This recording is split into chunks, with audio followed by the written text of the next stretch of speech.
Break के बाद एक बार फिर से आप सभी दर्शकों का अन्नदाता में स्वागत है। हमारे प्रदेश के अनेक किसान भाई गर्मी के मौसम में कद्दू वर्गीय सब्जियों की खेती करके अच्छा लाभ कमाते हैं। इसी के अंतर्गत जो किसान तोरई की फसल लगाना चाहते हैं, वे किसान शीघ्र तोरई की बुवाई कर लें।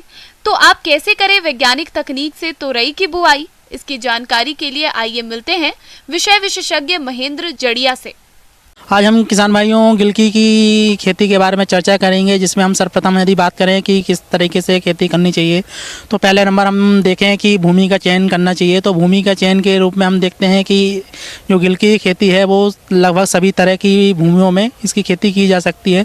फिर भी यदि विशेष तरह की भूमि की बात करें तो बलुई दोमट मिट्टी में इसकी लिए सबसे उपयुक्त भूमि होती है, जिसमें जल में जीवाश्म युक्त और एवं जल निकास की अच्छी व्यवस्था हो, उसमें हम इसकी खेती कर सकते हैं। फिर इसके बाद हम बात करें कि खेत की तैयारी किस तरीके से करना चाहिए।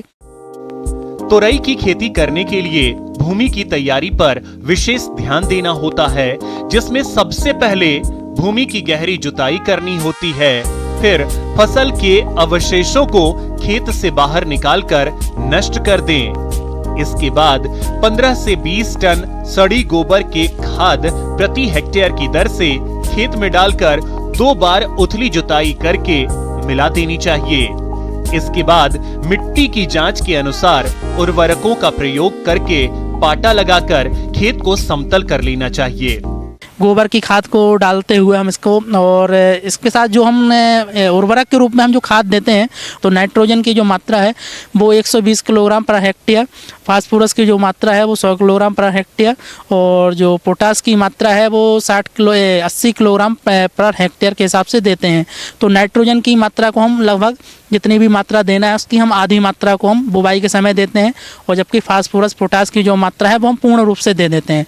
पर यदि हमारी जो नाइट्रोजन की जो मात्रा जो आधी बची हुई है उसको हम बराबर 2 भागों में बांट लेते हैं, जो शेष मात्रा बची हुई है, और उसको 3 से 4 जब हमारी पत्तियां निकलने लगती हैं हमारे पौधे में, उस समय पे आधी मात्रा को हम दे देते हैं, जो शेष बची हुई मात्रा है। और फिर उसके बाद जो हमारी अंतिम जो मात्रा बची हुई है उसको हम फूल आने के समय पर हम पूर्ण रूप से उसमें दे देते हैं, जिससे हम देखते हैं कि हमारी जो फसल है वो अच्छी तरीके से वृद्धि करती है। किसान भाइयों, तोरई की बुआई करने से पहले आपको इसकी उन्नतशील किस्मों के चयन पर विशेष ध्यान देने की जरूरत होती है, क्योंकि अच्छे उत्पादन का आधार उन्नत किस्म पर ही टिका है। इसलिए आप उन्नत किस्म का ही चयन करें।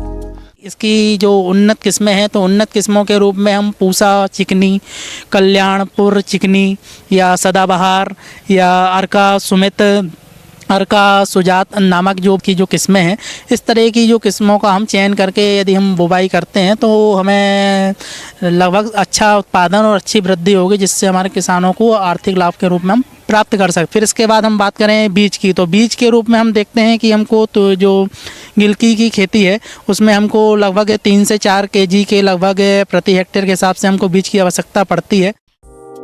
फसल को भूमिगत कीट रोगों से बचाने के लिए बीज का कीटनाशक और फफूंदी नाशक से उपचार करना बहुत ही जरूरी है। इसलिए आप पहले 3 ग्राम थीरम प्रति किलोग्राम बीज की दर से उपचारित करें। इसके बाद फिर फीप्रोनिल 1 मिलीलीटर दवा के प्रति किलोग्राम बीज के हिसाब से उपचारित करके ही बुआई करें।